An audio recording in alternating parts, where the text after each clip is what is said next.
Assalomu alaykum qadrdon obunachilar. Bugun 15-noyabr va'da qilganimizdek Akbar Qassob ukamizni qassobxonasiga keldik. Kechagi buqa so'yildi va ana shu haqida batafsil ma'lumot berib o'tamiz sizlarga. Assalomu alaykum. Akbar. Assalomu alaykum. Yaxshimisan? Sog'liqmi? Omonmisan?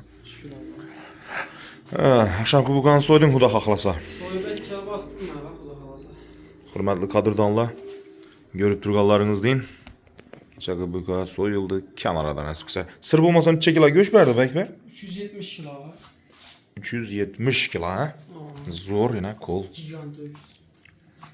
Joyib. Akşam ko'rsatgan videoni qo'ygan vaqtimda do'stlar, kimlardir 500 kilo chiqadi jo'yvesi, bunday bo'ladi deb komment bildirdilar. Yo'q, zarari yo'q. Xato bo'lsa ham fikri bo'lgan yaxshi harbiy insonni. Lekin do'stlar, yana qo'lni durishini qarang, buni. Görünüşünü qarang, endi buni bahaybatligini yanından görsangiz bilasiz, kattaligini.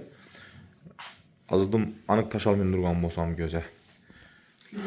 Aldashdan manfaat yo'q buni bizlere. Barınca aytıladi do'stlar. Qadrdonlar, akşamki buqayna so'yildi, kenarda görüp turganlaringiz deyin.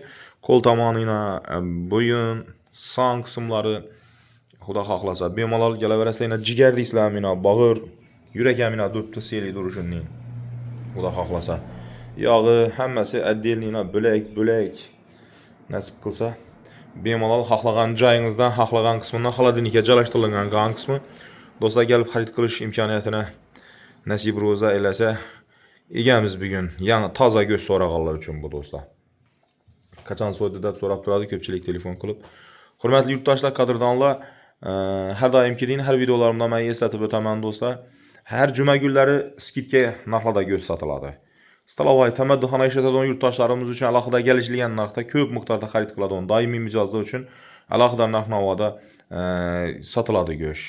Undan tashqari do'stlar, shashlik jon, steak varianti, har xil suyak, yog', lahm, misol uchun xohlagan xil qilib go'shtni xarid qilishingiz mumkin, lekin summasi bo'lak bo'ladi do'stlar. Shuni ham aytib o'ting. Keyin agar o'kiz topib bergan yurtdoshlarimiz ham 1 kilo go'sht yoki bo'lmasa uni puli beriladi, o'zi xohlasa go'shtini oladi, xohlamasa pulini oladi do'stlar. Xudo xohlasa manzilni ko'rsatdim. Bemalol sveji o'kizni go'shtini bemalol kelaverasizlar do'stlar. Bir like bosing, izohlarda fikr yozib qoldirishni unutmang do'stlar. Biz siz uchun harakatdamiz.